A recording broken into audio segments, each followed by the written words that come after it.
பாரதத்தில் பல பண்டிகைகள், ஒரே வாசம். பாரத்வாசி அகர்பத்தி.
தமிழகத்தின் கடற்கரையோர மாவட்டங்களில் வரும் 25ஆம் தேதி முதல் மழை அளவு அதிகரிக்கும் என சென்னை வானிலை ஆய்வு மையம் தகவல் தெரிவித்திருக்கிறது.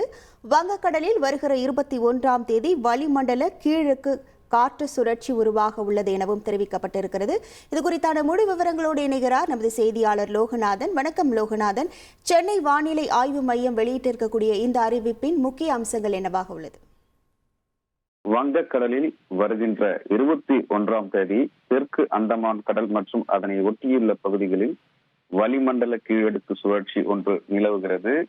இதன் காரணமாக இது மேற்கு வடமேற்கு திசையில் நகர்ந்து தென்கிழக்கு வங்கக்கடலில் 23ஆம் தேதி காற்றழுத்த தாழ்வு பகுதியாக வலுப்பெறும். இது தொடர்ந்து மேற்கு வடமேற்கு திசையில் நகர்ந்து அடுத்த 2 தினங்களில் தென்மேற்கு வங்கக்கடலில் காற்றழுத்த தாழ்வு மண்டலமாக வலுப்பெற வாய்ப்பு இருக்கிறது. இதன் காரணமாக தமிழகத்தின் கடலோர மாவட்டங்களில் மழையின் அளவு 25ஆம் தேதி அதிகரிக்கக்கூடும் என்று சென்னை வானிலை ஆய்வு மையம் தகவல் தெரிவித்திருக்கிறது. அடுத்த 3 மணி நேரத்திற்கான எச்சரிக்கை என்ற பொழுது நாகப்பட்டினம், தஞ்சாவூர், திருவாரூர், திருநெல்வேலி, தூத்துக்குடி, காரைக்கால், மயிலாடுதுறை, புதுக்கோட்டை, ராமநாதபுரம், சிவகங்கை, விருதுநகர், மதுரை, தென்காசி, கன்னியாகுமரி உள்ளிட்ட 13 மாவட்டங்களில் அடுத்த 3 மணி நேரத்திற்கு மழை பெய்ய வாய்ப்பிருப்பதாக சென்னை வானிலை ஆய்வு மையம் தகவல் தெரிவித்திருப்பதும் குறிப்பிடத்தக்கது.